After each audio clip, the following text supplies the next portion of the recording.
It's going so far. They're going pretty well. I mean, I have a awesome team behind me who have been there from the beginning, who have been prepping me, pushing me, just molding me to make this a beautiful, beautiful performance. Mm-hmm. I've met with the band, the band, they're great. So I'm just kind of basking in the whole preparation the last week, so just shoring up everything. But I think I'm in a good space right now, and I'm prepared to put on the best show for everyone. Okay, now I'm hearing about your involvement in the Mango Festival as well. Yes. So Okay. last last year was the 10th anniversary of Mango Festival, and they started a new thing where they had a concert, and I was one of the headliners. I was the headliner for the concert. So it was nice. So they're doing it twice. So I'm coming Mm-hmm. back again. I'm coming back again to Nevis Mango Festival this year, which is the following weekend. So it's July 6th, and I'm also looking forward to that because I love mangoes and I love my Mm-hmm. Nevis people, and I just want to be able to share And you're with coming my people. home. You're coming Yeah, home. of course. No place like home. No place like home. So when you performed on that grand stage, the Mango Festival last year, tell us a little bit about the reception and how you felt about that reception. It was an amazing feeling, even before I got on stage, just seeing people who I know, people who knew me when I was growing up, people came actually coming out just to see me and hear me was just an amazing, overwhelming, awesome, feel good feeling. And just people stopping me and just being able to talk to folks, Bena, yeah, I'm here, I want to hear you, I'm looking forward to hearing you, and just getting that feeling. Of course, it was a little bit bittersweet because my dad wasn't there to witness this, Yes, because I yeah. know he would have been my biggest supporter. But Wow. just being there was amazing. Performing in front of everyone, it was just a great, heartfelt, heartwarming experience. Okay, so tell the people, invite the people because we are practically out of time, but invite everyone Uh oh. to come on out and see you at the St. Kitts Music Festival this year.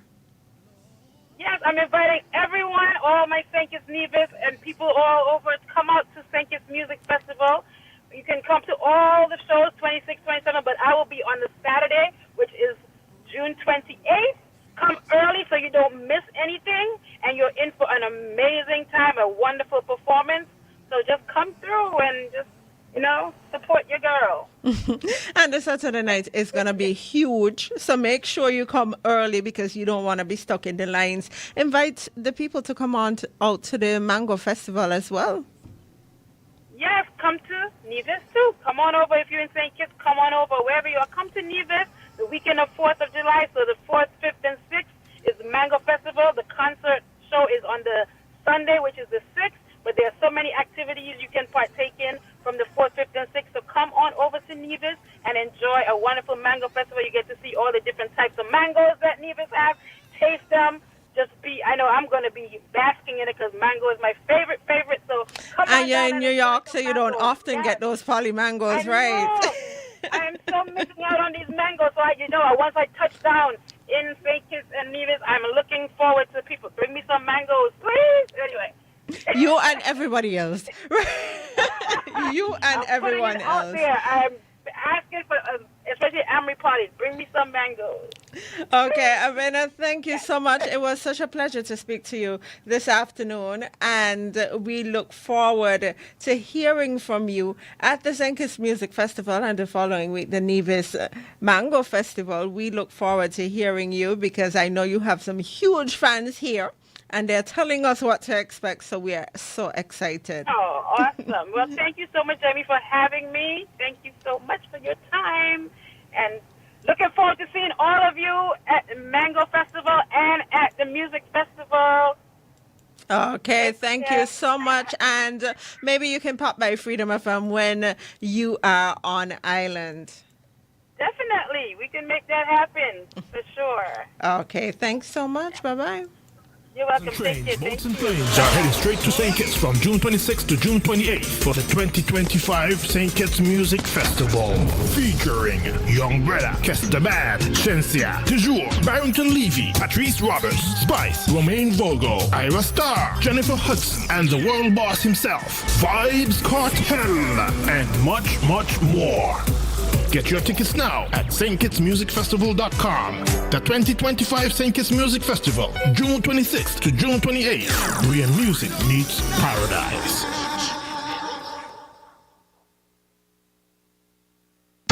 The vibes on check, the plan on set, the crew on deck. We run this, out this park, and we rule that. Matter fuck, crack one. Give me a Guinness, give me a Guinness. Pool party each time we in it. Give me a Guinness, give me a Guinness. In every cooler, we want Guinness. It's Guinness time, it's Guinness time. And a big fat or small line. We say, give me a Guinness, give me a Guinness. It's Guinness time, yeah, give me a Guinness. It's Guinness time. Must be 18 years and over to consume. Please drink Guinness responsibly. It's the official start of summer event in St. Kitts and Nevis. Stay Tipsy Promotion in collaboration with the Ducks Beach Club and Bacchanal Fever present Fetish. A new summer experience. Official start of summer event in St. Kitts and Nevis on Sunday, 22nd June at the Ducks Beach Club Frigate Bay Strip from 7 p.m. Music by Jet Sound, DJ Kata, DJ Flame, Unstoppable Sound, SG Presidential, DJ Terror, and Firehouse Sound. Special guest DJ out of New York City, Denny's Belfont and Mega Fonton official DJ Princess Chow. Live performances by ASAP Band, Small X Band, and Grandmasters. From the Spice Island Grenada, Ultimate Soca Champion of Trinidad 2025 with the hit blessing, Rakadan. See my exit a new man. Hosted by 5-Star. Dress code Summer Trendy. Tickets early bird special $40. Only until 14 June. Regular admission $65. Ticket available online at event.jad.cash/fetish. Champions Bar, Port Zonte, St. Kitts. Chill Bar, Penny's Beach, Nevis. For info, call or WhatsApp 869-760-9199 and follow at Bacchanal Fever on Instagram for all updates. So Sunday 22nd June at the Ducks Timothy Beach from 7 p.m. Get ready for Fetish, the summer vibes.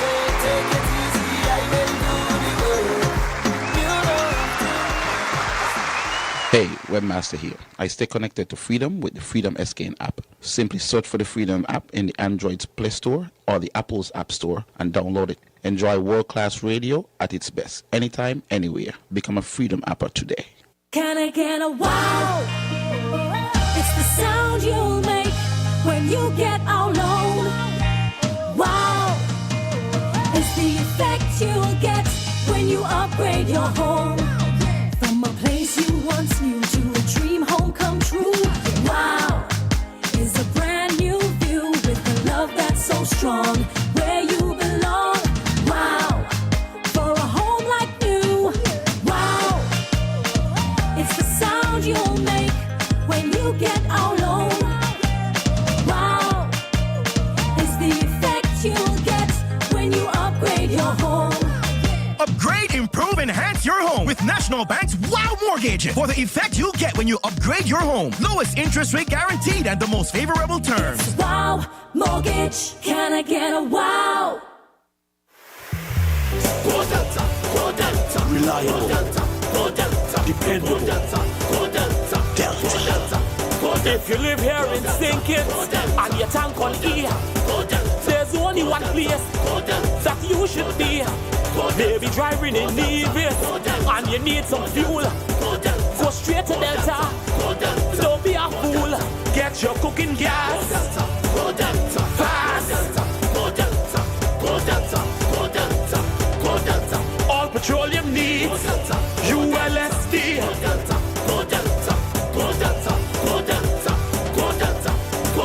Everyone in the region is shouting, Go Delta. Premium gasoline in a fully stocked C-store. So there's only one place you should be. Delta Petroleum, baby. The St. Kitts Credit Union is making mortgages easy.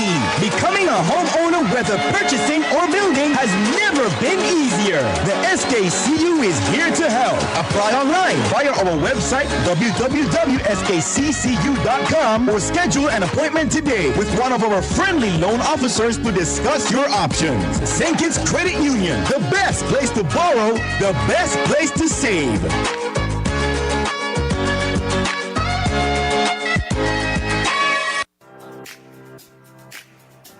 RIA Easy Money Transfer Limited, located on West Independence Square Street, Bastyr, St. Kitts, and the Solomon Arcade, Nevis, offers you safe and reliable transfers at great low rates and fees to 507,000 locations worldwide, with a pickup time of just 15 minutes after your transfer.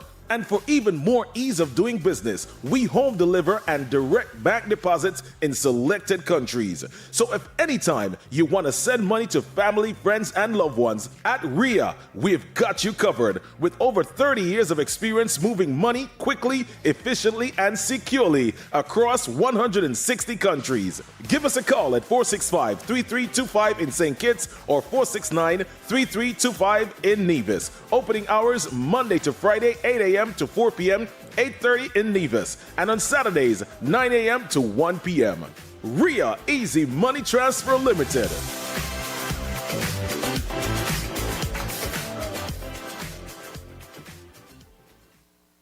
Hey, Webmaster here. I stay connected to Freedom with the Freedom SKN app. Simply search for the Freedom app in the Android's Play Store or the Apple's App Store and download it. Enjoy world-class radio at its best, anytime, anywhere. Become a Freedom apper today.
Well, a very pleasant good afternoon, one and all.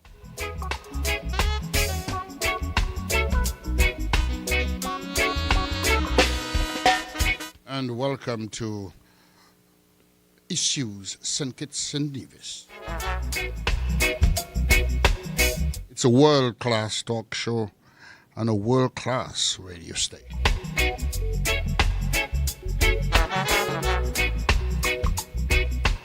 Well, if you hear my voice, you know it's Wednesday. And yes, it is a Wednesday. And my name is Austin Edinburgh. And you know, sometimes on a Wednesday, I do host issues.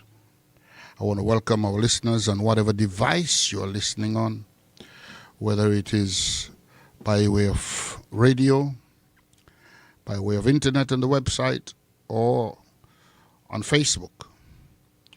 Whether you're at home in St. Kitts and Nevis or you are in the diaspora, and you know these days the diaspora is very deep and wide, I want to welcome you to Issues. Well, today we are not going to be too sexy today, even though I want to get a little time with you.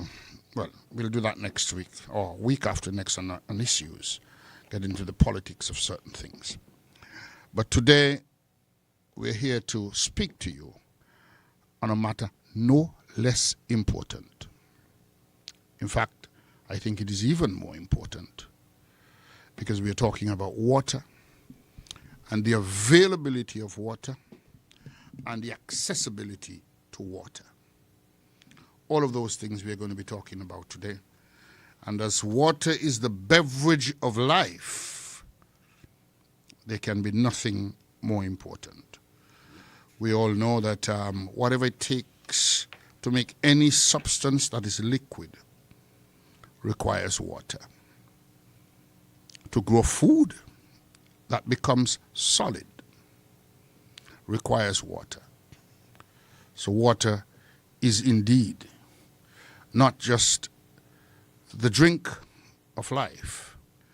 Water is essential, and it is the most essential factor to the sustenance, to the existence of humanity. For this discussion today, I have three gentlemen here with me, and we are going to be looking at the Trans Water Project. They'll tell you all about that when they begin to speak to you. But we have with us a representative from the Sustainable Development. Yes, sustainable development is also a part of water production. We have the director of public, well, let us put it this way, utilities, whether it is water or electricity, but he's focused more on water and water production in St. Kitts and Nevis. And we have with us the consultant who is dealing with the project. And so, well, I'll let them introduce themselves.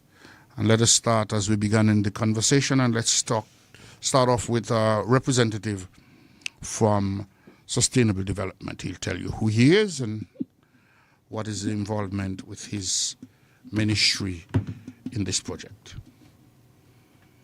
Afternoon, everyone. My name is Oren Manners. I'm the Director of Public Sector Investment Planning. As he said, I represent Sustainable Development, and we are the focal point for the Green Climate Fund. And the Green Climate Fund is the funding agency that we're looking for to finance this project that we call the Transwater Project. It is a project that has been in formulation for a few years very well. We developed the concept note back in 2022. And you can even go back before COVID in terms of when this project came about.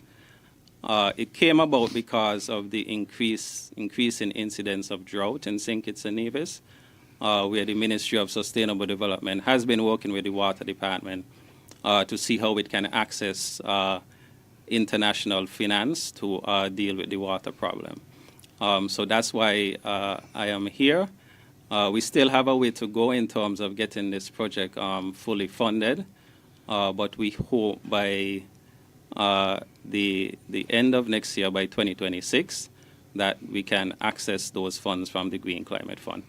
And I just want to highlight the work of the Green Climate Fund in St. Kitts and Nevis. It's important work. There's a lot of work ongoing outside of water as well, but we chose water to be the first project to be submitted to the Green Climate Fund for financing. Okay. And then let us go to the, well, you know, we say locally, the waterman. The man responsible for bringing us this all-important commodity. Mr. Williams. Good afternoon. My name is Cromwell Williams. I am the manager, water engineer here in St. Kitts.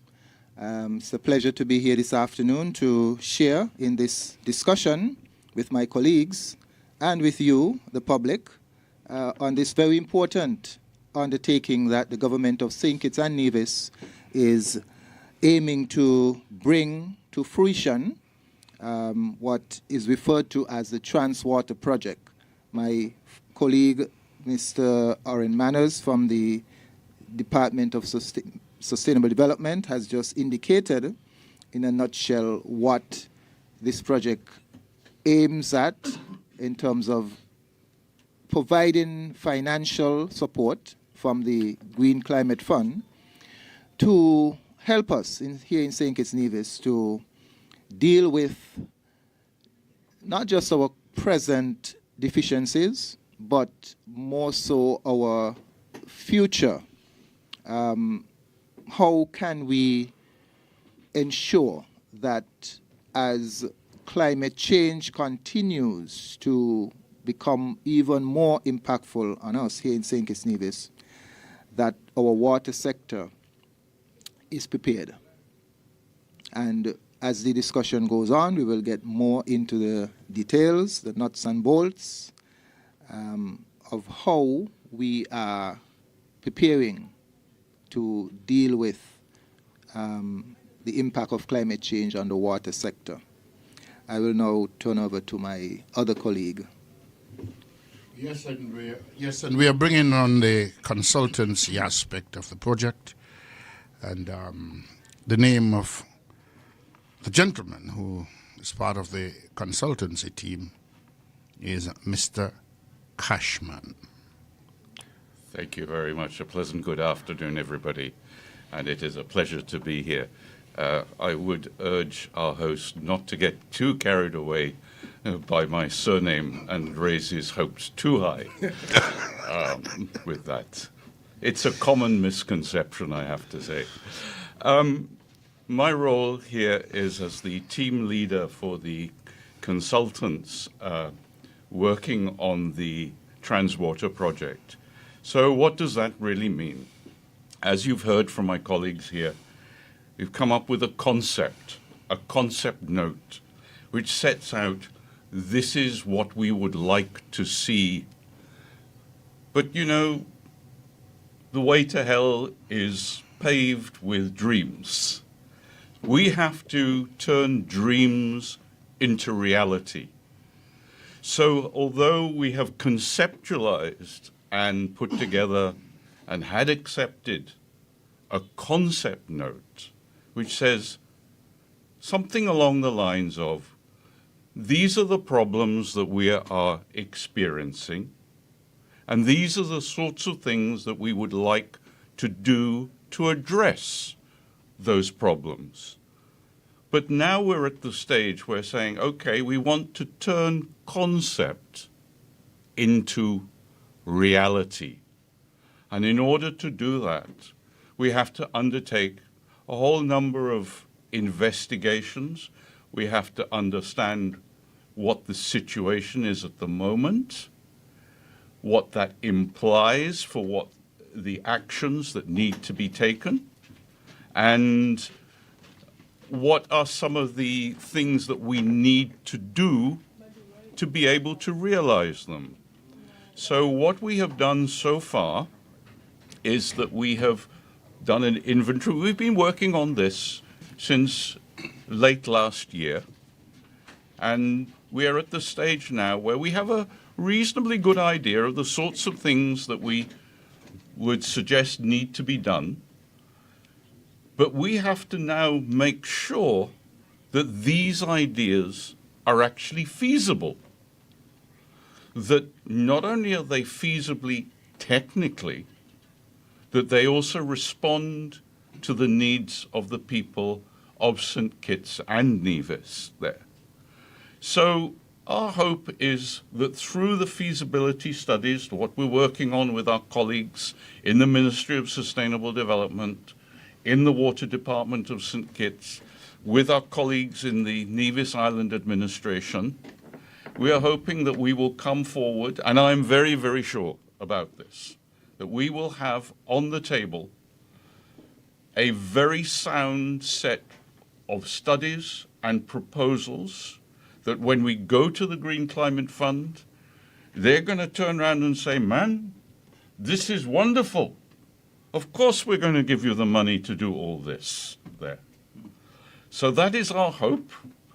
We recognize there are challenges, but we also want to reach out to the good people of St. Kitts and Nevis for them to share with us what their expectations are, so that we can make sure, as a team, between the consultants and the governments, we can make sure that we are putting in place those measures to realize and address those expectations, from turning dreams and expectations into hard reality.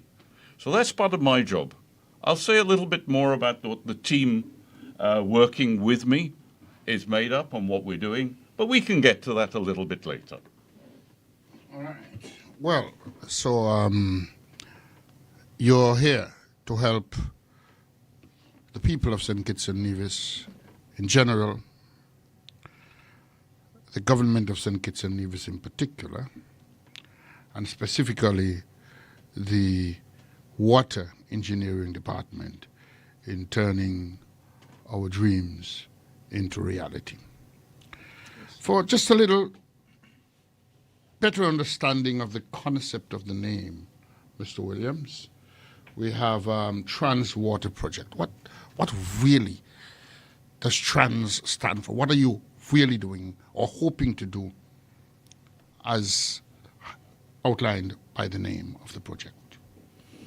Okay, thank you. I think my colleague, Mr. Manners, from the, what we call the NDA, the National Designated Authority, which is his ministry or department, is probably better suited than I am to give that explanation. But basically, in a nutshell, it is that we're looking at, once this project is approved and implemented over the next couple of years, say 5 years or so, we are hoping to transition, that's why the trans water, transition the water sector to one where it is more resilient to climate change factors, more hurricanes, more droughts, longer dry periods, and so on.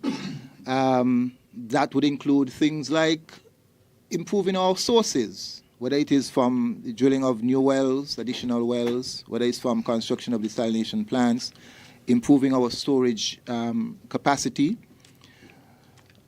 Those would always be three of the main prongs on which our water system is built. So we're also looking at how can we reduce the amount of carbon, as they would say, that is used in the production of our water. So, for instance, water production does use a lot of energy. And so we're hoping that we would find ways to incorporate renewable energy in the production of our water and so on. So it's all about building resilience and making the water sector more greener, just like any other sector that in this day and age, we know that we are looking at trying to see how we could green any part of our operations. Right, sir. Now I know that and my concept of sustainability goes beyond green energy, but the focus of the world will tell you that that is the first thing you have to tackle if you want to make a country or an industry more sustainable. How do you make resources last longer without the pollutants that will go into the atmosphere to create the environment? So tell me, firstly, what is the plan going forward, specifically dealing with water, and how do you perceive doing so in terms of accessibility and availability of water? We do recognize that water and energy are related. You would hear the ministers refer to it all the time. I think there's the energy, water, food nexus. So water, I believe, is the largest user of electricity. So we do recognize that connection and the need to address affordable energy. So with the Green Climate Fund, we're not just approaching the water sector. There are different programs for the energy sector as well. A lot of persons don't know, but the geothermal initiative in Nevis is actually being financed by the Green Climate Fund through CDB. So there are different programs set up to address the different sectors, whether it is agriculture, water, or energy. And we do recognize the interrelationship between the three. I think recently that nexus was extended to energy, water, food, employment. So you have to start with energy to get affordable water, to get affordable agriculture, to create an employment. So we do recognize the interrelationship. With regard to water, this initiative started back in 2018. We had the CDB that did some studies in St. Kitts and Nevis. As I said, because of the incidence of drought in the water sector. So they made a number of recommendations since 2018.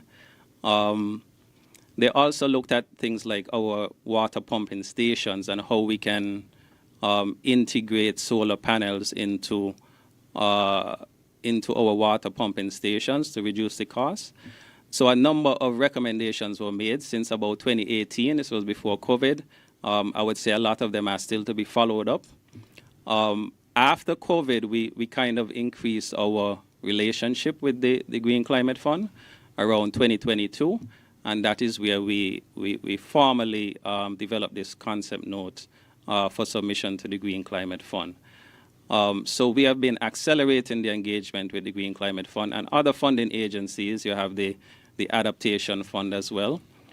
But water is at the forefront. I would say both water and energy, but they're different programs.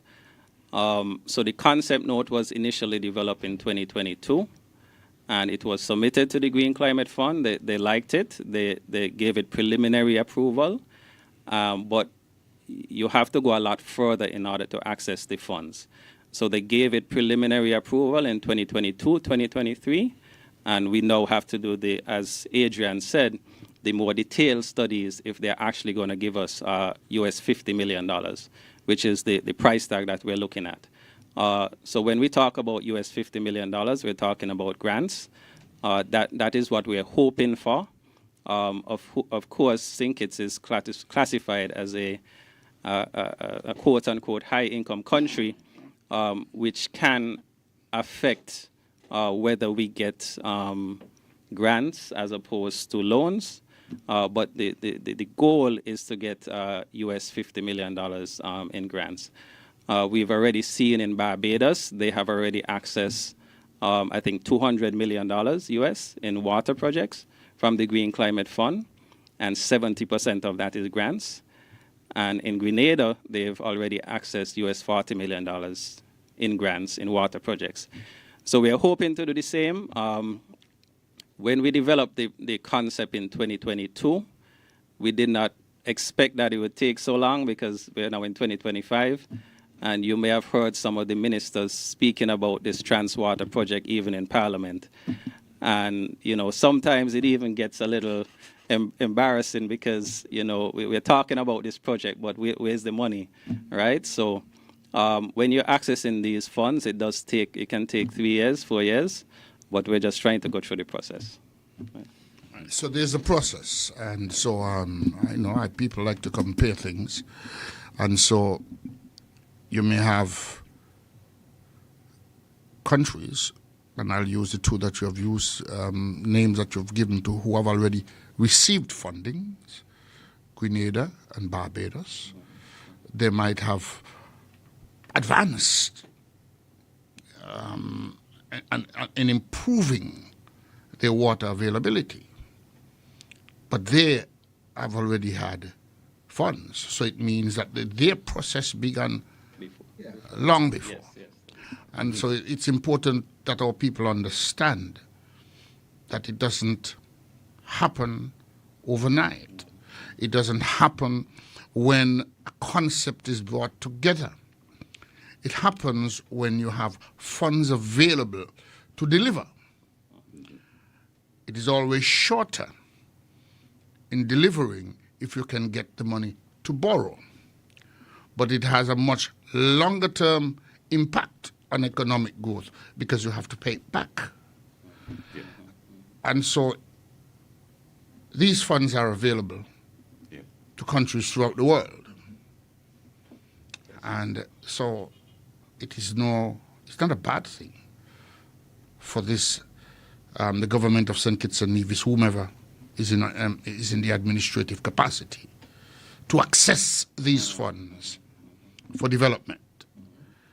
One question that I would like to ask, because I don't know, I've been hearing about drones being here, mapping for water and so forth. I'm just trying to find out if there's any connection between these two entities. Okay. Right. So while we are putting this project together, and our consultant here can give some more details as to the work that they are doing as the consultants on the Transwater project.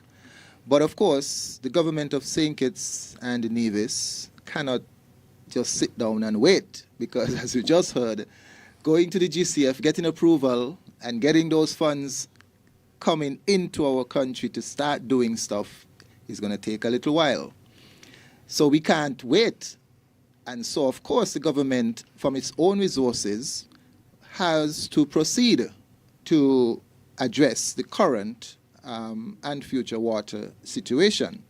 So we are proceeding in terms of well drilling, and the first step to drilling new wells is to undertake the necessary hydrogeological studies, assessment, to know where to drill. I mean, people always ask me that question, how do you determine where to drill? Well, back in the day, when we started back in the 1970s, we will drill several test holes, small diameter, 2-inch holes, to see where the water table is and to see what type of rock structure, formation is in the area. And then based on that information, we will determine then whether to proceed with drilling a production well, which would be a larger 8-inch, 10-inch hole. But we will do a test hole first, which is a much smaller hole, about 2-inch, because it's much cheaper and quicker to drill a test hole, or 2 or 3 test holes.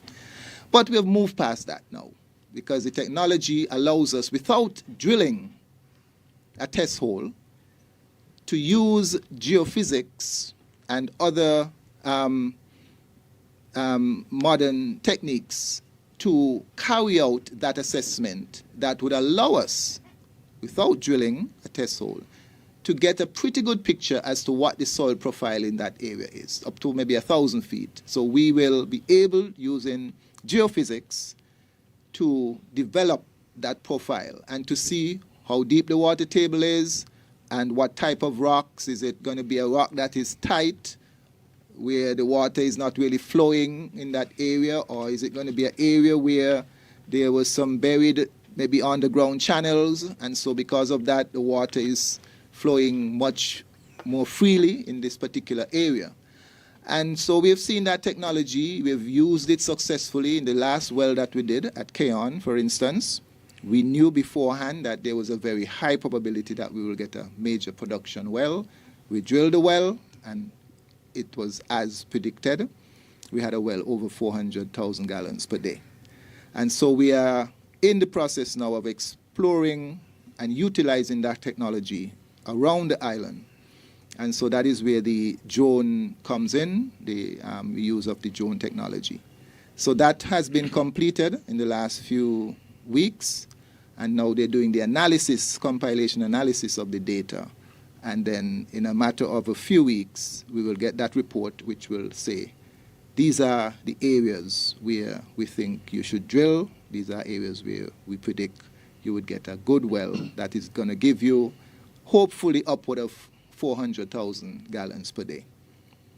So that is basically, in a nutshell, we have already awarded the contract to a particular company, and so that company is in the process of mobilizing. So in a few weeks, we will start our island-wide well drilling. All right. Okay. Yeah, I'll pitch it to Adrian in a second because I think it'd be useful if he comments on the water project in Barbados. I don't know, because yes, they have access to funding, but perhaps the implementation is not as aggressive as would have been expected. So a lot of the times we in the Caribbean, we focus on getting the funding, but when we get the funding, we're not necessarily prepared for implementation. And so that's a problem that we're seeing. But even when if we get this $50 million, we're prepared to execute it. And I think Adrian can comment on what's happening in Grenada. But yeah, we are a little behind the other countries. I myself didn't even know that until a couple of months ago. It seems we started a little later, so we're trying to catch up. But preparing the concept note back in 2022 is just a starting point. And so we can't fault the water department for moving ahead with desalination and, the drilling of the wells, because the desalination was supposed to be paid for under this GCF project. Well, that was the intention. That was the intention. Yeah, one for St. Kitts and one for Nevis. But because of the time it takes to access the Green Climate Fund, we can't fault the water department for moving forward with its agenda. So, yeah. Yes, maybe I could say a few words about accessing funds, because from the point of view of the Green Climate Fund, their concern is that the funding must go towards projects that respond to climate change and the dangers of climate change, the way it is changing our way of life. So they have to be convinced that what you're asking for responds to the climate crisis. Mm-hmm. So that's number one. So you have to go through a process of saying what we need to do is directly driven by climate change. That, when we sit here and, we walk in the street and the temperature is warmer than we think, well, it's a no-brainer. The climate is changing. It is affecting us. You can't just go along to the Green Climate Fund and say, I'm feeling a lot warmer now. That's climate. They want to see scientific evidence. So putting that together is a lengthy process, and it is something that here in the Caribbean we have not been very good at doing, in keeping our records and our data that we can then prove our case. There's another point here. The Green Climate Fund has funds. We're going to the Green Climate Fund and we're saying to them, please give us money. We have a sound project here. We can even say we can prove that this is being driven by climate. But they need to know, is this a good use of funds?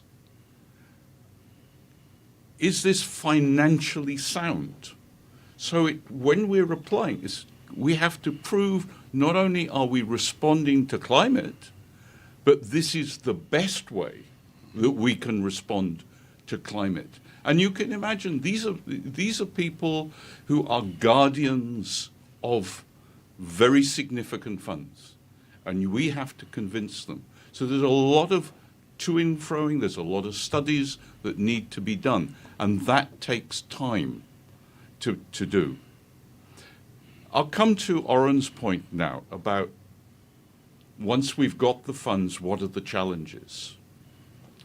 One of the things that we continually come across is that the Caribbean, utilities in the Caribbean and other agencies are not very experienced about putting forward the documentation, the arguments to international agencies that will convince them that these are good projects to go ahead with. It's a common problem across the region. We've talked about maybe academies where we can bring people from the various countries and train, but we haven't done that yet. Now we have a project Now and we take the case, for example, of Barbados and Grenada. Now we have to implement them. And I'll focus particularly on our water sectors. Our water utilities are working day and night to keep the water running. They're fighting fires. They're trying to make sure that people have water. So when you come along to them and you say, we want to put this project forward, we need to implement it, you need people to be able to do that. Well, the people are already working full time. We need people. The implementation is a Caribbean-wide problem. So one of the things that we're looking at and learning from the experience of Barbados and Grenada, where their projects, yes, they were ahead of us. They were ahead of St. Kitts and Nevis, for sure. But even those projects are asking for extra time to be able to complete them because they've run into issues, challenges about mobilizing the resources to be able to implement. So we're trying to learn from that experience. And one of the things that I'm doing this week while I'm here is talking to my friends and colleagues about how would be the best way to go about implementing these projects. What resources do we need? What resources have you got, Mr. Cromwell, Mr. Manners? What resources have you got that we could tap into? If we haven't, then we must look for those resources. Sorry, I should also have mentioned Minister Brunt in Nevis as well, because we are discussing with them implementation. Are there resources, are there people within the government service or beyond the government service that we can mobilize and can form into a team to implement the project? This is a challenge, and if we realize it now, as we are doing, and we are thinking of ways in which to overcome them and address them, then when we do come to implementation, we are going to head off a lot of those problems that the other countries that have accessed funds from the Green Climate Fund have encountered. If you will indulge me a minute, though, you asked an interesting question earlier on. Where does the trans come from? My friend here said it's transitioning. I'd like to argue with him a little bit on that. I'd suggest to him that it's transformation, because what we are aiming to do is transform the way we run the water sector. We want to transform the way we manage our water resources, which I don't think we've done a very good job of so far. Right? That's number one. We need to transform our water service. We don't want to continually having, let's say, mechanical water meters. That when we have cut-offs and we turn the water back on, we're charging customers for air. We want to transform the way we measure how much water people are using. We want to transform the way the utility, the service department runs its business. And lastly, we want to transform the people and their culture and attitude towards water. So I would suggest, and let me expand on that. There is a certain culture, so I'm told, that people's approach to water is that it's there. I can use as much as I want. I heard a story the other day from a taxi driver saying, The thing that really gets me going is I look at that, and I won't name the name, of an establishment. He said, we know we've got a problem with water, but what are they doing? They've got a concrete driveway around there, and they are washing it down with a hose pipe.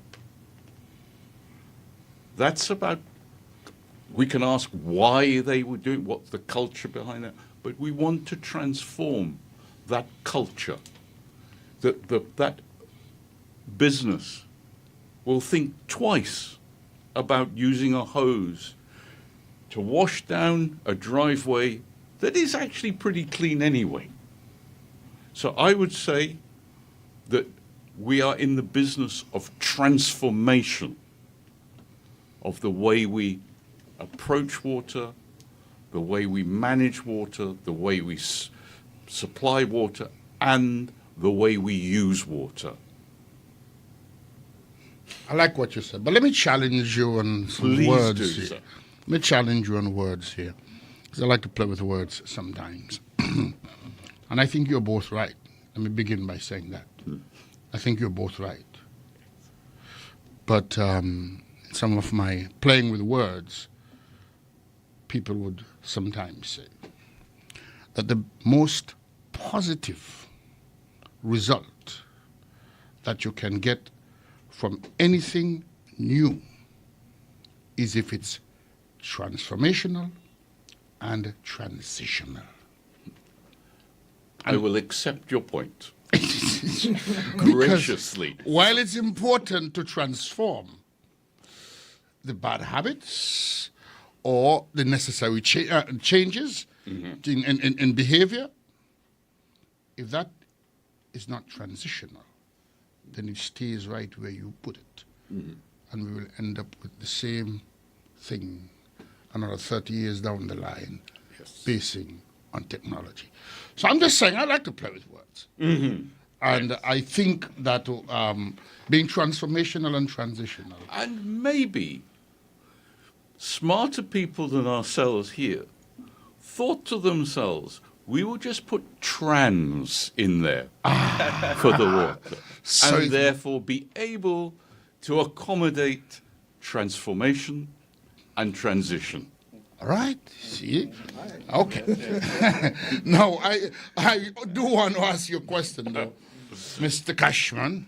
And by the way, cash doesn't always mean liquid cash, you know. Indeed. And so we're getting now to the question. I heard you speaking about the difficulties that you have been encountered in Barbados and Grenada, using Caribbean culture as an example, and I think importantly so. And you have not said some things, but the more you talk, the more I'm beginning to feel it is those two things. One, technological knowledge and expertise. And two, workforce, human resource element to bring those two things together and to make them a part of the implementation. And so I want to ask, and any of the three of you could answer, do you think that and I'm going to be specific, forgive me, but I'm a Kittitian first, then I'm a St. Kitts Nivision, a Kittitian Nivision after, and then I'm a Caribbean man after that, and it goes down. You understand? Well, OECS and then Caribbean. So firstly, I'm a Kittitian, but this affects both St. Kitts and Nevis, and so for this question, I'm a Kittitian Nivision. Do you think that we have in our human resource pool the technological knowledge and expertise to implement that project that we are undertaking? I would say a very positive yes. Why do I say that? So let me go back a little bit. Previously, I was with the University of the West Indies, in Barbados in the Center for Resource Management and Environmental Studies. I ran there the Water Resources Management Program. We produced through that program a number of postgraduates that have gone on to work across the Caribbean. There are some Surmese graduates here in St. Kitts and Nevis. So we, through the University of the West Indies and through other tertiary level academies, we are producing people. One of the challenges is trying to keep those people in the region. And I think this is where projects like this offer opportunities for our Caribbean graduates, the people we are going through our universities.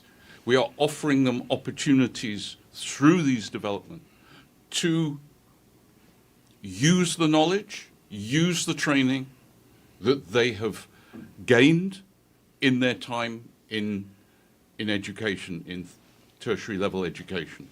So one of the problems that we have had is in the past is there have not been enough opportunities for those Caribbean students, Caribbean nationals, to practice what they have learnt. So we do have the people in the region. We're not short of people like that.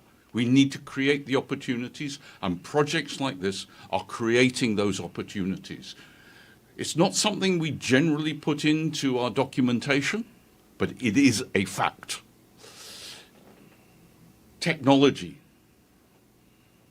The University of the West Indies, and I can only talk about the Cave Hill campus, engages with Google, for example, in looking at how technology and technological advances can be used in various spheres.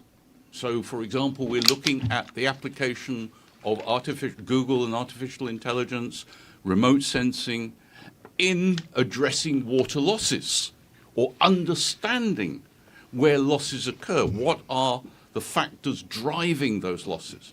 And these are creating opportunities for people in engineering, in science, in mathematics, in statistics to get involved, to use that knowledge that they have gained and apply it in a real world setting.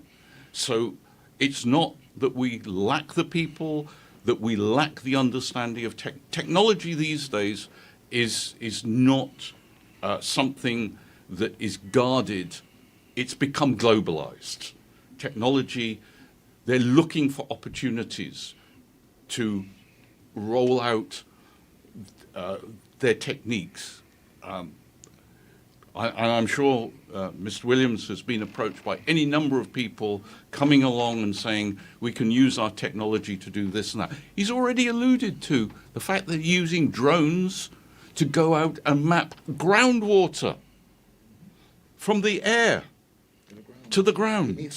That's new technology. Absolutely. And it's being done here. Yes. Right? Mm-hmm. That's Cutting one edge. thing. Cutting edge. Your other one was about workforce, the training of our workforce. Now, that is an area that I am less qualified to talk about, but the interactions that I have had with, for example, unions in the water sector is that they are not averse to technological processes. They are not averse to new ways of doing things.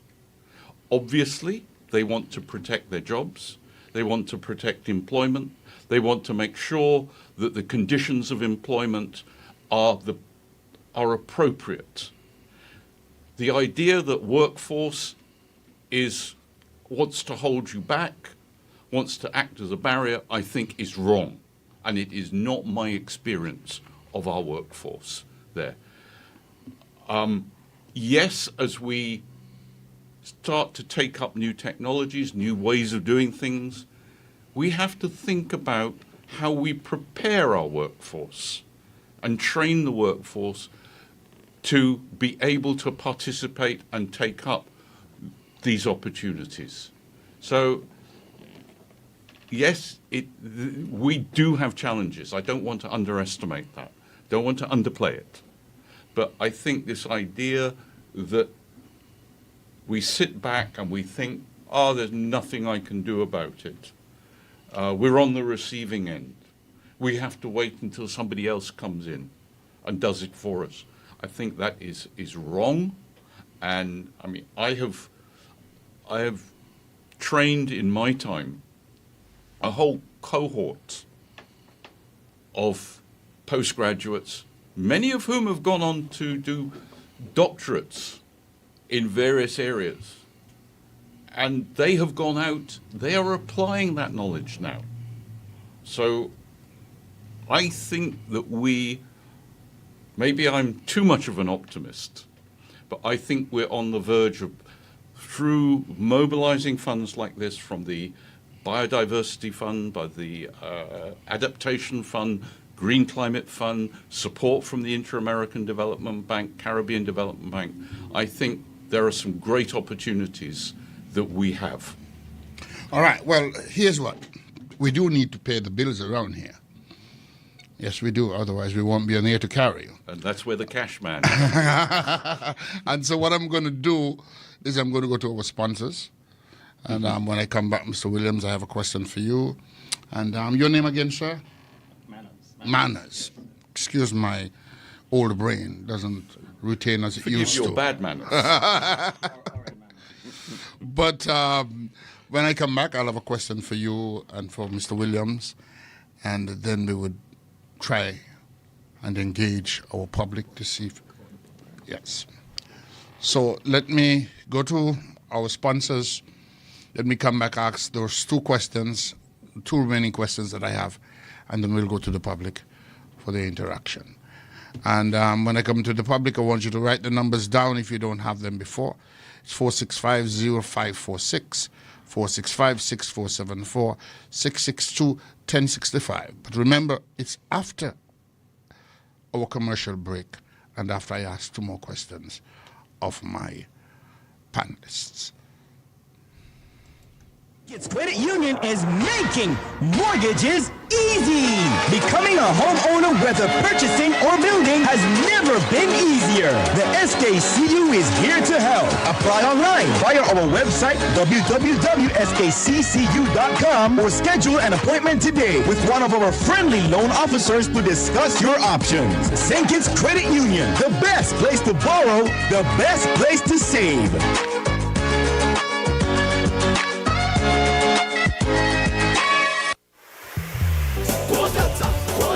Reliable, dependable, Delta. If you live here in St. Kitts and your tank on E, there's only one place that you should be. Maybe driving in Nevis and you need some fuel. Go straight to Delta. Don't be a fool. Get your cooking gas fast. All petroleum needs ULSD.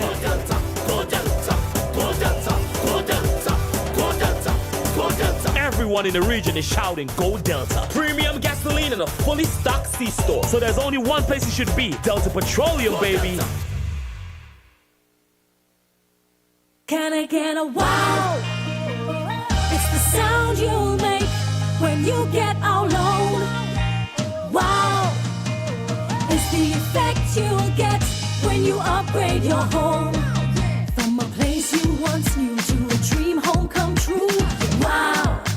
Is a brand new view with a love that's so strong. Where you belong. Wow. For a home like new. Wow. It's the sound you'll make when you get our loan. Wow. It's the effect you'll get when you upgrade your home. Upgrade, improve, enhance your home with National Bank's Wow Mortgage. For the effect you'll get when you upgrade your home. Lowest interest rate guaranteed and the most favorable terms. It's Wow Mortgage. Can I get a wow? RIA Easy Money Transfer Limited, located on West Independence Square Street, Bastyr, St. Kitts, and the Solomon Arcade, Nevis, offers you safe and reliable transfers at great low rates and fees to 507,000 locations worldwide, with a pickup time of just 15 minutes after your transfer. And for even more ease of doing business, we home deliver and direct bank deposits in selected countries. So if anytime you want to send money to family, friends, and loved ones, at RIA, we've got you covered with over 30 years of experience moving money quickly, efficiently, and securely across 160 countries. Give us a call at 465-3325 in St. Kitts or 469-3325 in Nevis. Opening hours Monday to Friday, 8 a.m. to 4 p.m., 8:30 in Nevis, and on Saturdays, 9 a.m. to 1 p.m. RIA Easy Money Transfer Limited.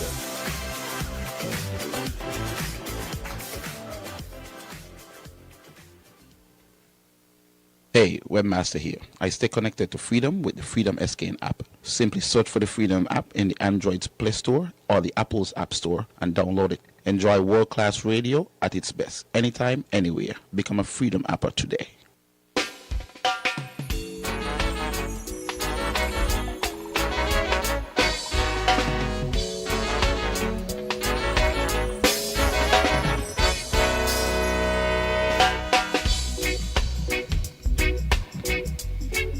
All right, welcome back. Welcome back to Issues St. Kitts and Nevis. And today we have with us representative from the Ministry of the Environment, Water Management, and the consultancy. And the next time you speak, Mr. Cashman, I didn't get the name of the consultancy agency, but the next time you speak. And I want to go to Mr. Williams from the Water Management. And I want to remind you, Mr. Williams, that sometime here you and I had a conversation, and you had one of your assistants here with you, and we were speaking about the water challenges. And we spoke to persons, qualified persons, working in the water management system, and the difficulty, because perhaps we don't have the size of the economy that can pay them what they think is a fair salary for them, or we are not prepared to. I don't know. It has to be one of those two things. We are either not prepared to pay that much, or we don't have the resources yet to pay that much. But Mr. Cashman, in his speaking, spoke about the very same thing, in that a project like these should provide opportunities for the persons that we have trained in the Caribbean, which includes persons from St. Kitts and Nevis, in water management, to be employed at a decent salary and comfortably in something that they can deliver. So, the two things that I want to address in your question. One, how is it that we are going to deliver a better water project if we are able to pull this thing off and deliver it? And two, what do you think is the real financial challenges that's keeping us from employing qualified persons in delivering a better water product? Okay, so when we speak of the Transwater project, whether it's transitioning or transformational, or both, we're talking about, as I said, maybe 5 years from now, what are the deliverables at the end of this project 5 years from now? One, we will have perhaps another 4 million gallons per day from well drilling.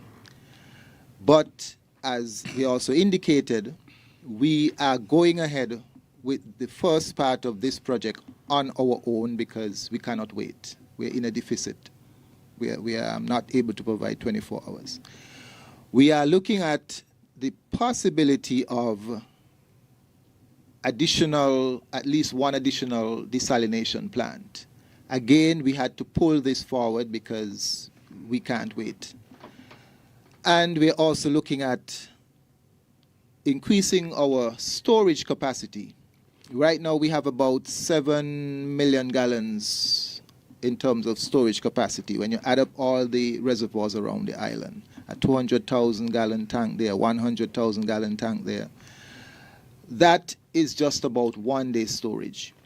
Ideally, you should have at least 2 days storage. And if you can afford, you can move to 3 days storage. And I know when we talk about storage, a lot of persons immediately start thinking, but isn't it obvious that you guys don't have enough storage? And I won't get into that protracted debate, but our simple answer has always been, we are not an infinitely rich country. If we have, the government have $10 million or $20 million to spend, it's wise to first spend that money to get new sources before you worry about expanding your storage capacity from 1 day to 2 days. The first thing you must do is get the water that will go into the storage. So we're going to spend the money first to drill the wells, build the desalination plant, get the source of water, and then you expand your storage capacity. Simple. So we are looking at, as I said, at the end of this project, is increased storage capacity, new wells, additional sources from desalination. And of course, you have to run the pipelines to move the water around from one area to the next, from the wells to the storage tank, and from the storage tank back to the population, and so on. So it's a lot of money. $50 million US is not even enough to cover the investment that we require currently in the water sector. You're looking at least about twice that, if not more, to bring us in the next 5 years to where we should have been, or where we should be. You also ask about the ability of the water sector or the water services department to attract qualified persons. And that is something that we always have to bear in mind, because if the government gives us any amount of money and we can buy all the equipment and machinery and everything that we need, but you don't have the requisite qualified persons who are trained in civil engineering or hydrogeology or hydrology or chemistry, and all the requisite skills that are required to manage a water system, then you still won't have a proper water system. So you need always, a critical component is the human resource. Now, when you look across the region, because a lot of the utilities are corporatized, meaning that they are not, as we are, a direct department of government, just as about 10 years ago, a little more than 10 years ago, the government moved the electricity department into a corporate entity, a company, SKN, and that would have had implications for wages.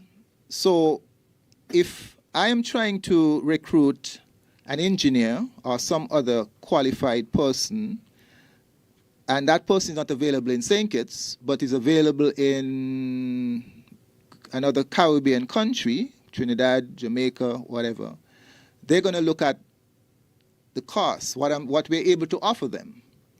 And the same thing for the consultants who would need to come in to work on this project once we receive the funds, persons to look at our losses and so on, and how we're going to implement the necessary steps to reduce our losses. We have to be able to offer them a wage or a salary that would make it profitable for them to leave whatever country they are in with the requisite skills that we need to come here and work for us. Whether it is, as I said, as a consultant on a short-term contract, or it is said to be on a long-term basis. And so, that is not something you always have to take in consideration. What we've seen is more movement across the region in terms of professionals. We have on staff now an engineer from Dominica. We have a senior technician from Belize. And, from time to time we get applications from persons in other Caribbean islands. But again, you have to be able to offer a salary that would make someone wants to leave their country to come to St. Kitts Nevis to work in the water sector. Right. Well, you, I think, also want to, or should talk to the people about some rounds you would be making to get this trans water project in the minds of the people. Right. Thank you very much. So we are having a series of meetings this week.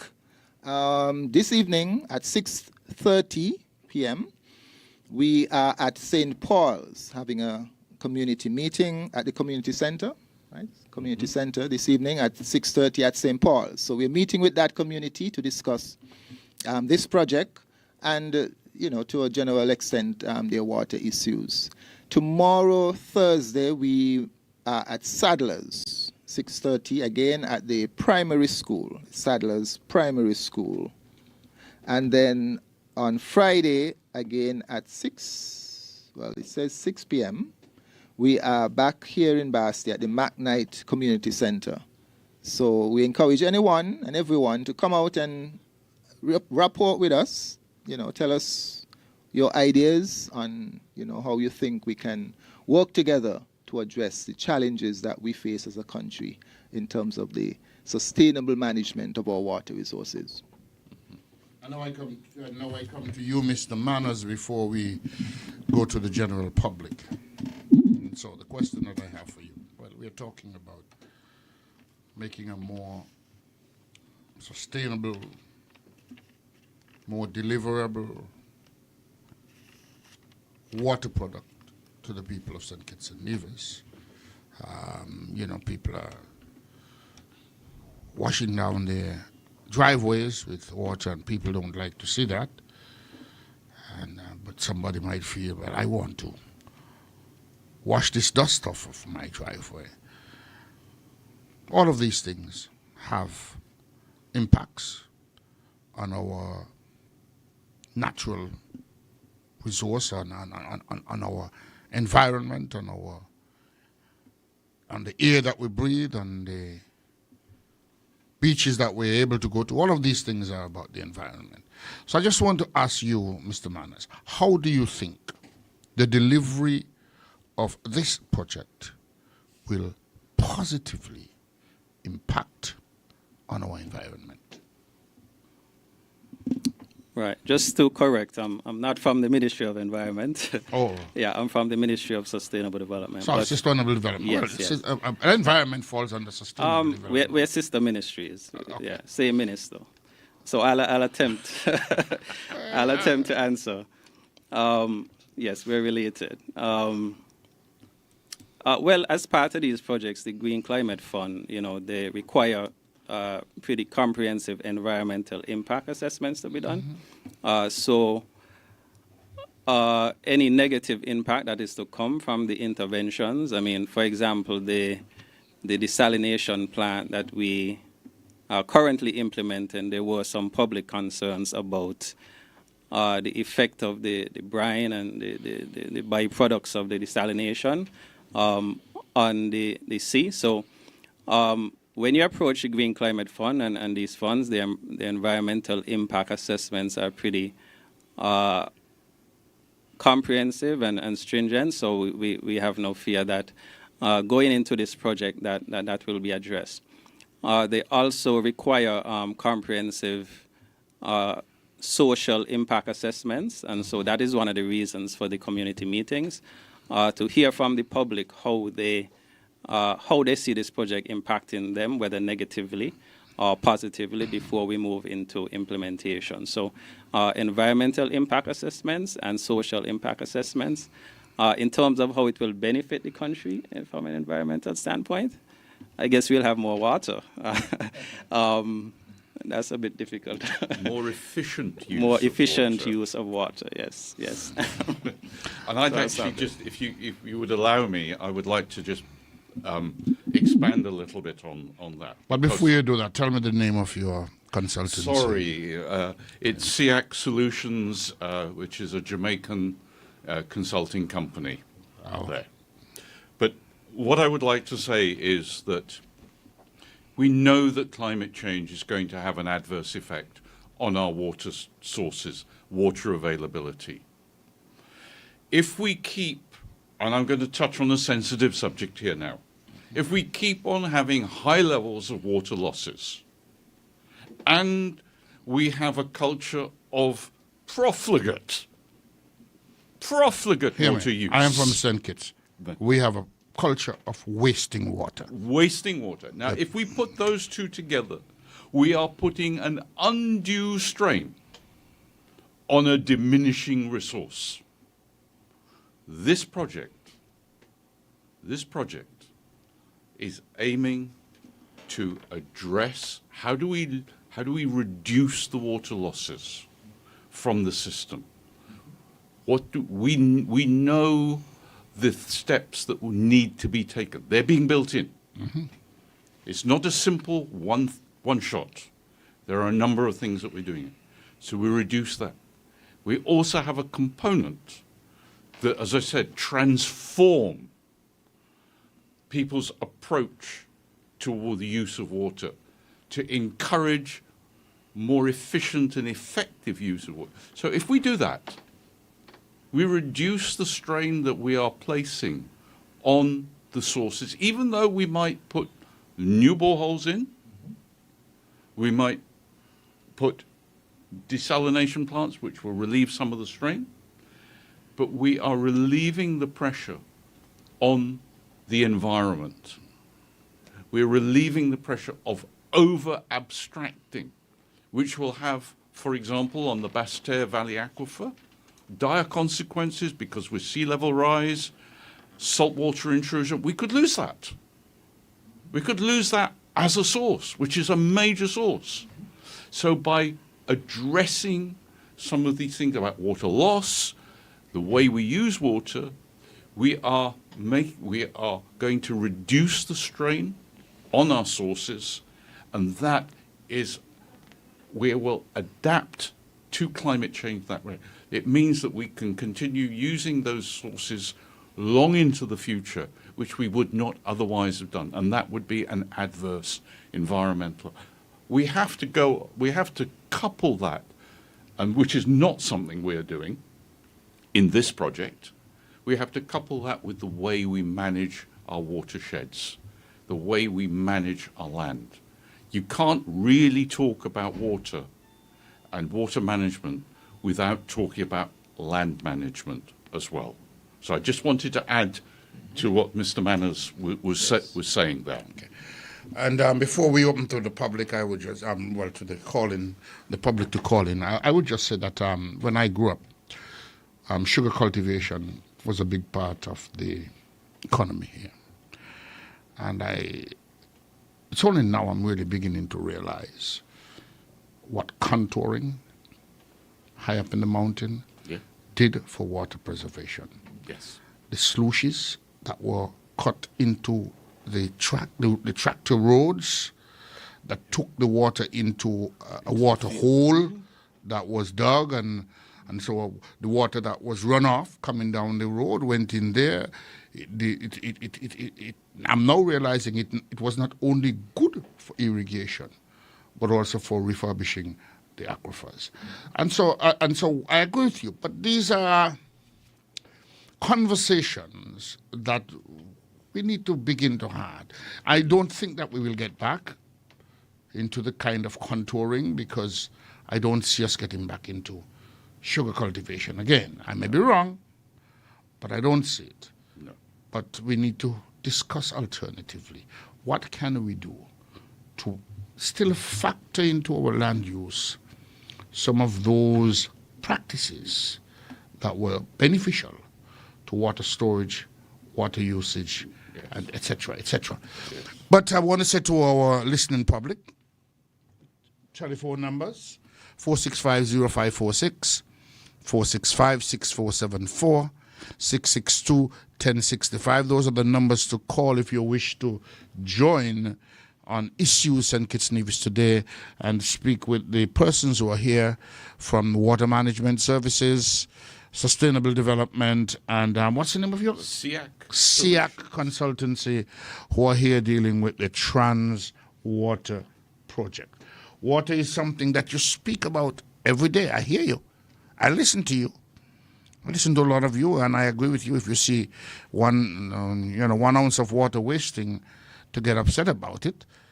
So this is your opportunity to have a little dialogue, to speak to the experts who are here and put your questions to them.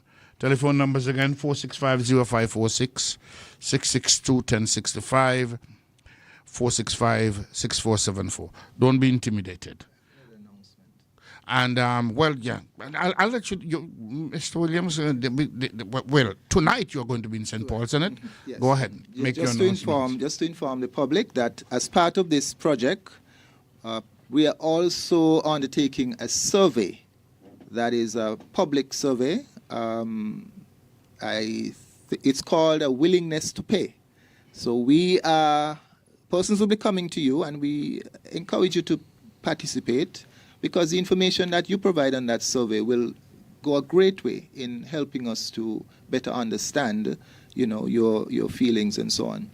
And so it's a willingness to pay survey, and that will be conducted in the coming days and weeks by the Department of Statistics in collaboration with the consultants. So we encourage you to participate.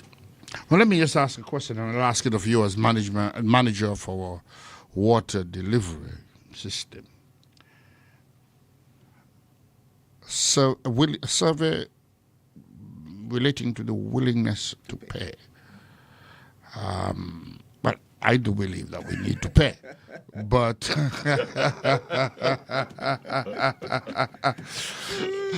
no, what do you think of persons not wanting to pay? Pay what? Is it about paying more for water, or is it about paying by way of not having water and losing certain So benefits? they're going to be asking persons in the public about how they feel about the present quality of the service, and also, are you willing to pay more for a better service? Because we must realize that a lot of times the quality of a product that you're receiving sometimes is related, like it or not, to what you're paying. So I think one of the main questions that will be asked is, when we improve the service, because that is what this project is about, improving the service. So when we improve the service, will you be willing to pay more or not? And, questions surrounding that generally. Yes. And it also includes not just a willingness, but importantly, the ability of individuals and households, their ability to pay as well. Well, let me ask a question, because I believe that sometimes it's important that when we are going to ask person those questions, that we give them a little comparative note. So let me ask you a question, Mr. Williams. I'm sure that as the manager, you would have an idea of what the rates are, tariffs are, in most of the other countries of the Caribbean, if not all. So my question is, you really find any place less expensive than St. Kitts to the consumer in receiving water? Short answer to that is no. We're about the lowest here in St. Kitts, even across the waters in Nevis. Nevis rates are higher than St. Kitts. And it's interesting because this project is a St. Kitts Nevis project.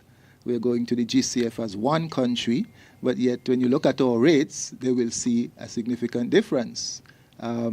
St. Kitts domestic rate starts at $7.20 for the first 5,000 gallons, $7.20.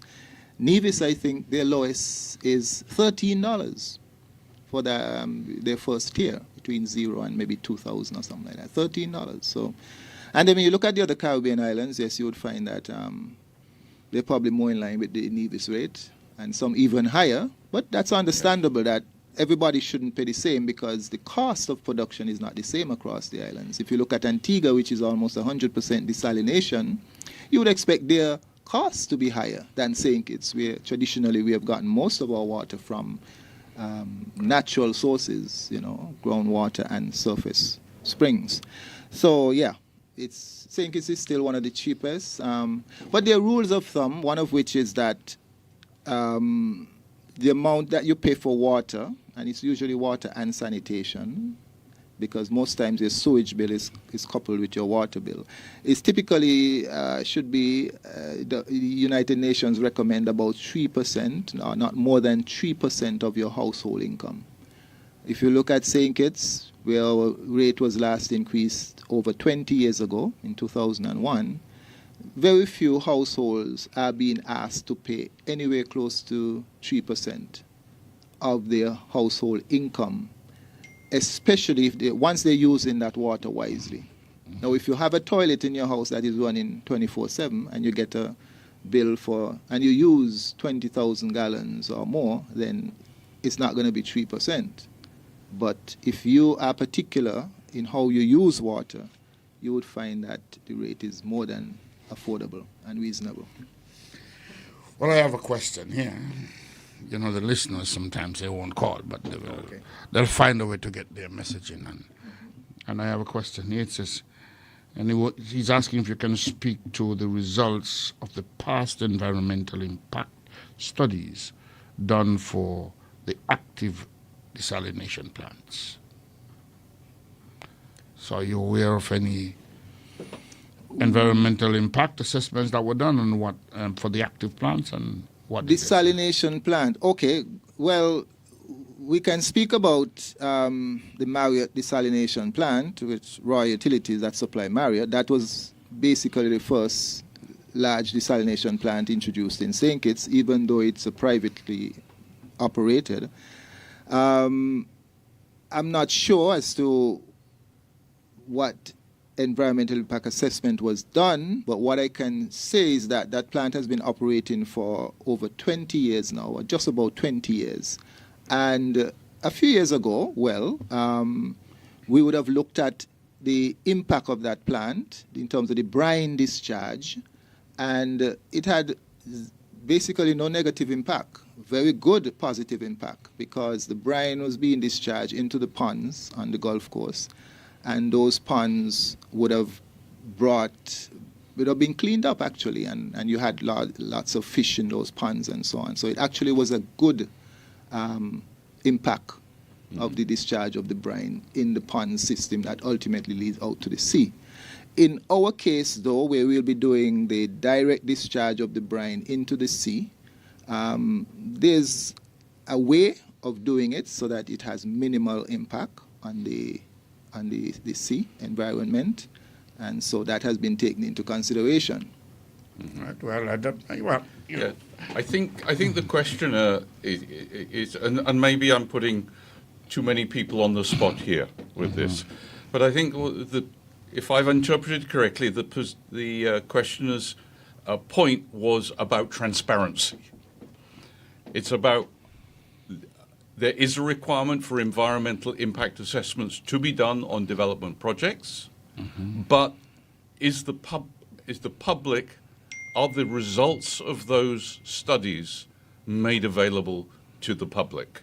Now, I don't know what the legal situation is like here in St. Kitts and Nevis, but I believe the caller was talking about the transparency of the process. And I think that is where he is heading as well. But so let me ask the question a different way then. And I'll ask it of the gentleman for sustainable development. He might have more. Anybody who can answer. Has there been any environmental impact assessment required on this particular project?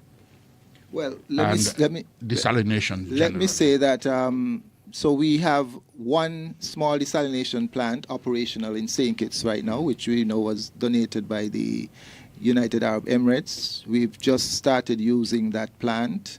An EIA, Environmental Impact Assessment, was done for that plant, and one was also done for the major plant, the 2 million gallon per day capacity desalination plant that is under construction and expected to be completed by August.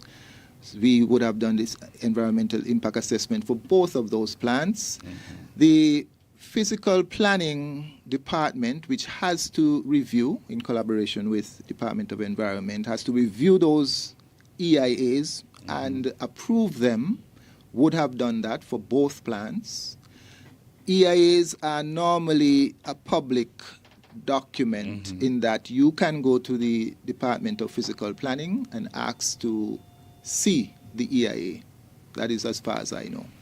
All right, so then you're saying that, to your knowledge, on these two upcoming ones, because none of those two, well, one have started, one is operational.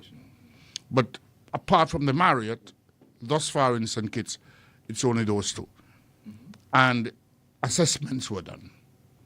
And those reports are available at physical planning. And the public has the availability to them by requesting to see them there. So, caller, there's your answer. I hope that it pleases you. But there is the possibility, let me put it this way, there's the possibility and the right for you to see those assessments, but you would have to request them. Perhaps in the future, our law can go a little further where the document is published, but I don't think that is a legal requirement at this time where they're publicly published. But they do have to show them if persons request to see them. Yes, that's the law. All right, caller. Well, let me put it this way. The callers, even though they have not called in, they're listening attentively. What is life? And, but they don't want that in accessing water that we also destroy life. And I'm just saying, so they want to make sure that when you access the water, the sky won't fall in on them. Of course. Because then they would have a different turmoil in their life. Sustainability is one of the core values of the Water Services Department. Well, I'm glad you throw it right back to Mr. Manners. Mr. Manners? Sustainability.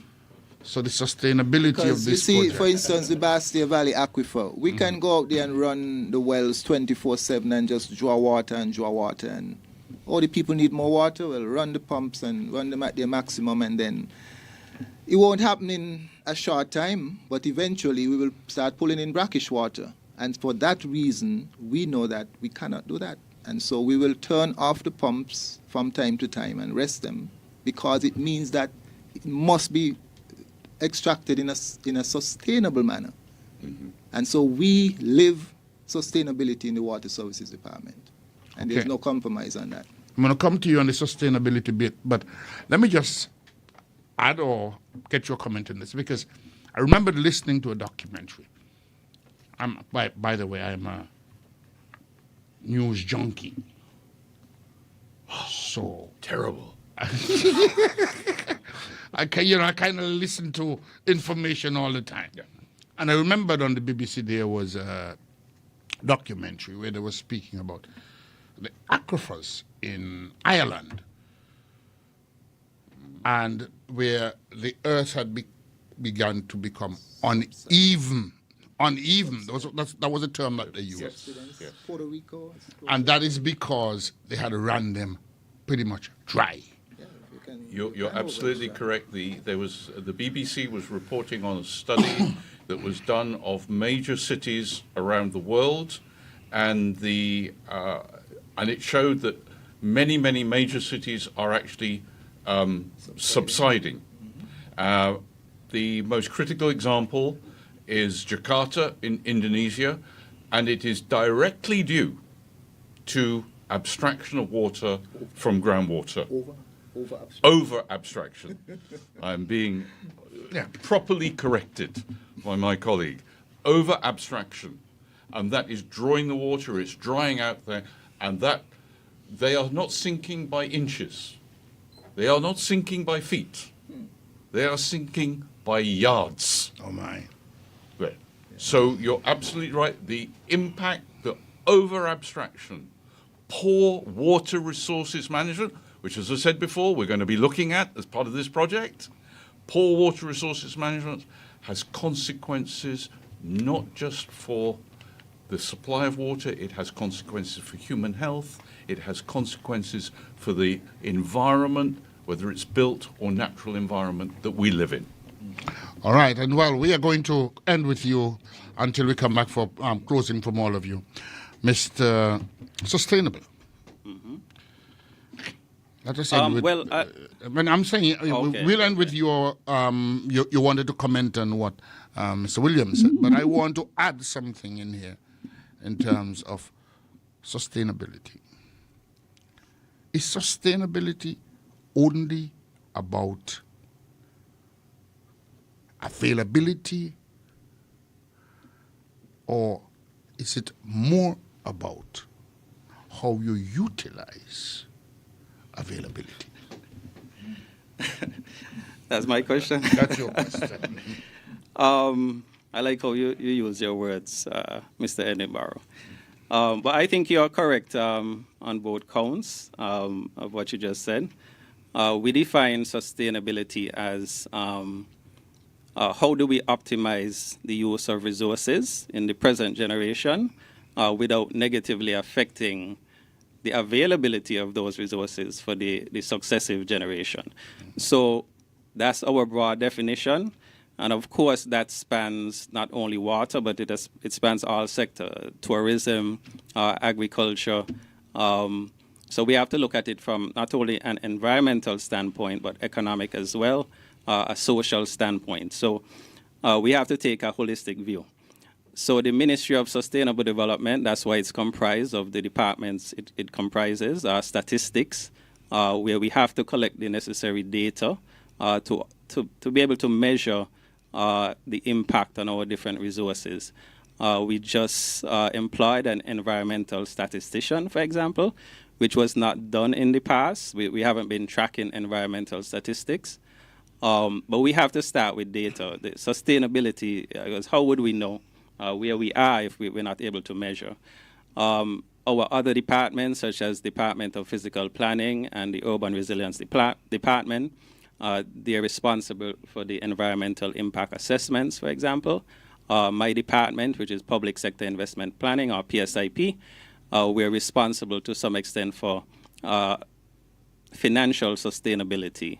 In other words, how do we finance the capital projects that need to happen over the next 5 to 10 years?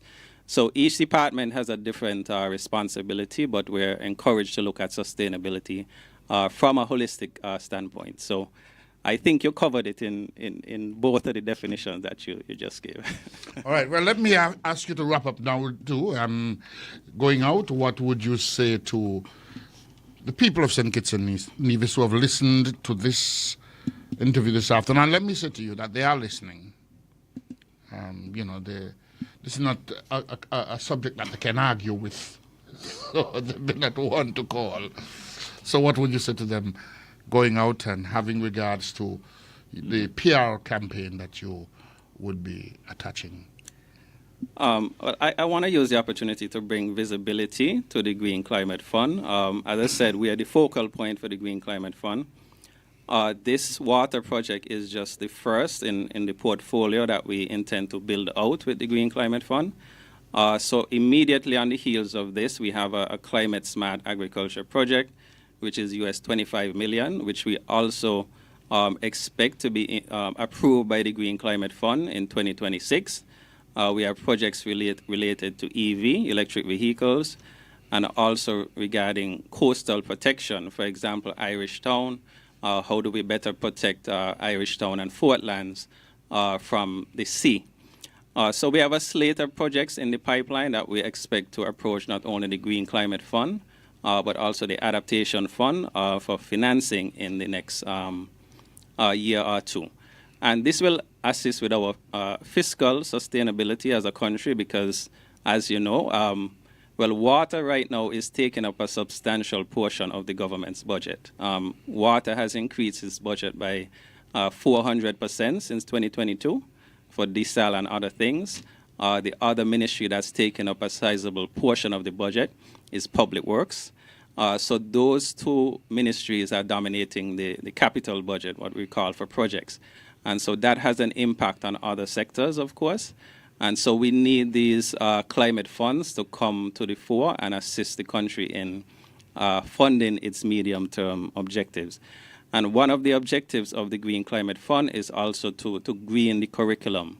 So we have apportioned financing to undertake a project to look at the school curriculums, whether it's in energy or water, so that we could begin training engineers and so that the students can become more sensitive, to the issue of building climate resilience. So just wanted to say that. Mr. Cashman, now I'm going to come to you, Mr. Cashman.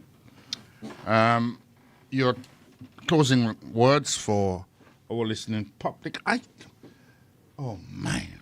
I don't know why they always would want to wait until I'm leaving. Of course. To call. They want to make your life interesting. Let's just take this call and Yes. Good afternoon, caller. We are already on the way out, so please be as brief as you can be. Are you hearing me, caller? Yeah, I'm hearing you. Yeah, we are already on our way out, so please be as brief as you can be. Yes, sorry you took up all the time.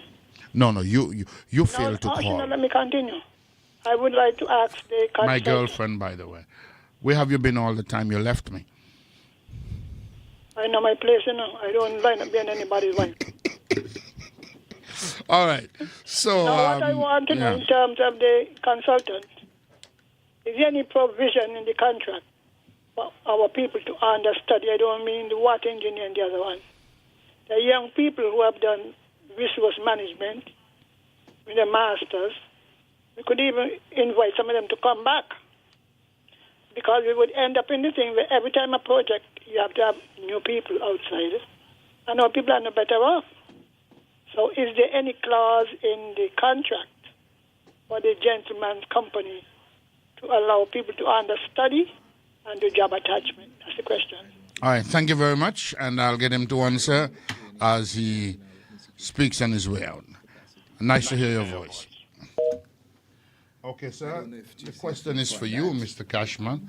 Yes, well, thank you very much, caller, for that. Did you hear the question? I did, indeed. It was about whether or not there would be opportunities for people who have studied through this project for employment opportunities. Well, to understudy, and the transfer of technology. And in fact, one of the components of the project, what we could call component 3, which is very generally is called public community outreach. There will be, we are designing programs in there that will hopefully provide some opportunity, training opportunities for people. And we will need people to run some of those programs. So there could well be opportunity, and there will be significant funding going into that portion of the project. So I'm not promising anything with my hand on it. I'm not in the business of raising people's expectations, but that component will, in my opinion, provide opportunities for people with skills to share those skills with individuals, with communities, with community-based organizations, NGOs. All right, so basically what you're saying is that there's, within the framework, there's the ability to transfer technology and to train persons and to have persons understudy. Correct. Okay. Well, and that's what you want to, that's your last on the way out? I wanted to end off by saying, by sharing this thought. Often, we do not have a water problem. We have a water management problem. And that is one of the focuses of this project, to improve water management in general? Thank you. Well, Mr. Williams, a good thing I left you for last. Yes, because you see, the water management seemed to be pointing at you. I have to clarify. Well, that's why I said, I have to clarify. in closing, I want you to address the management of water as well by the consumers of water. Thank you. I have to clarify what Dr. Cashman just said because I understand what he meant, but there are persons in the public who, I'm afraid, will take that the wrong way. What he just said, and they might be going for my head. So I agree with Dr. Cashman. We have a water management problem, but I want you, the public, to understand that Cromwell Williams and his crew at the Water Services Department are managers of the water resources of St. Kitts. But you, yes, I'm speaking to you, you are also a manager. Every drop of water that passes through our meter and comes onto your side of the meter, you are the manager of that water. And one of the biggest problems we have in St. Kitts is how you, the consumers, are managing that water that comes into your property. Every month, we print a list of hundreds of consumers who are using your neighbor's water. You are wasting your neighbor's water. You are supposed to, based on an average household, say of 5, maybe you're supposed to be using, let's say, 6,000 gallons. You are using 30,000 gallons and more. So you are using 5 times. You're using you and 4 other persons on that street's water. And unfortunately, we are not given the teeth to address that in a frontal way. We are not given the teeth to say, look, we must address this as one of the low-hanging fruits. Persons who are using much more water than they should use. And when I say using, I'm not talking about the length of time you take in the shower, things like that. I'm talking about leaks, toilets especially. Toilets is not your fault. A toilet was not made to last forever. There's as simple as a flap in the toilet. It can go, malfunction after a while, and the water is just flowing through your toilet and out into your septic tank and out into your soakaway. You are not aware, but we are aware because we are reading the meters every month. And so this is one of the things that we have to address in St. Kitts. We can't continue to be paying thousands and thousands, millions of dollars to get water into the system only to have people running it through their toilets, back out, and not paying. And this cycle, this vicious cycle, has been going on and continues. And it's the elephant in the room which has been ignored for too long. We cannot continue like this. It's the epitome of unsustainability. We cannot continue like this. If we have to solve this water situation, it's not just up to the water department. The consumers have to be held accountable. Well, on our way out, let me thank you for being here with me today. Let me thank the audience for being tuned in today. And I want to give them on my way out, and I want to give you as well for the management of water, which I intended to give to Skelec as well at some point. You are the only one who really know, based on the readings, if leakage is happening. And so I would say that both, but for now water, you need to find a way of informing. And apart from the bills, one of the ways, if you see something, is to leave a note on the water meter asking for people to address the leaks in their system. And so I want to say that my final admonition is for well, myself, because I'm a consumer. Let us manage our water usage, because it's only us as consumer that can manage that. And with that, I would say, good afternoon, and the next time, hopefully, we'll be back together again. We're going to go on to Island Rhythms now, and EK is here to take that out. So, good afternoon from Issues, St. Kitts, Nevis. The St. Kitts Credit Union is making mortgages easy. Becoming a homeowner, whether purchasing or building, has never been easier. The SKCU is here to help. Apply online via our website, www.skccu.com, or schedule an appointment today with one of our friendly loan officers to discuss your options.